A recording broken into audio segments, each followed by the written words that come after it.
Ce vieux pervers, devenu père, a attaqué sa propre fille. Sa mère lui avait enlevé de force Anna, qui participait à un processus de sélection. Elle nourrissait du ressentiment envers elle. Le vieux pervers en profita pour hypnotiser Anna. Alors qu'Anna était à moitié endormie, il glissa sa main sous sa jupe. Quelques minutes plus tard, le pervers ouvrit la porte, satisfait. Adulte, Anna rêvait de tuer ses parents tous les jours. Le vieux pervers décida alors de trouver un tueur pour se débarrasser d'elle.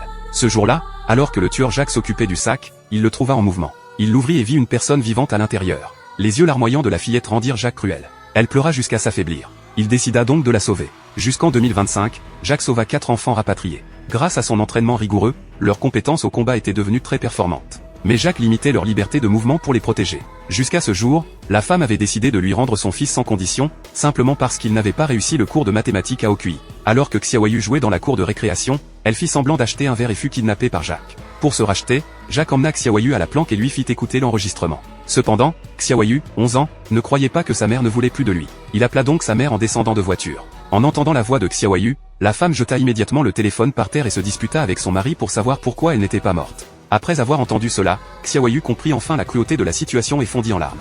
À ce moment-là, le patron de l'autre côté apprit que Xiaoyu était toujours en vie.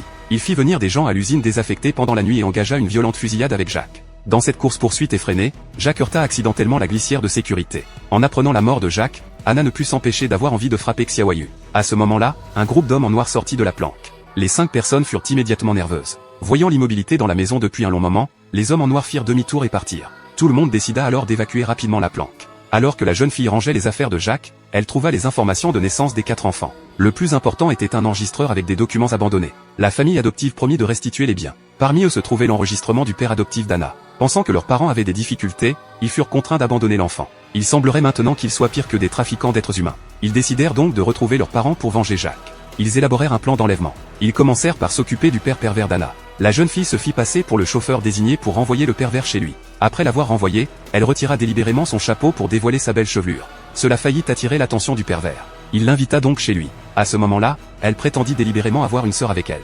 À ces mots, les yeux du vieux pervers s'illuminèrent et il accepta. Après l'entrée de plusieurs personnes, Anna ne put attendre plus longtemps. Mais elle ne s'attendait pas à ce que sa mère l'aime autant et soit devenue folle à force de chercher sa fille. Aussitôt, Anna fondit en larmes. Elle avait méconnu sa mère pendant tant d'années et l'avait maudite. Avant même qu'elle ait fini de parler, Anna tua le pervers.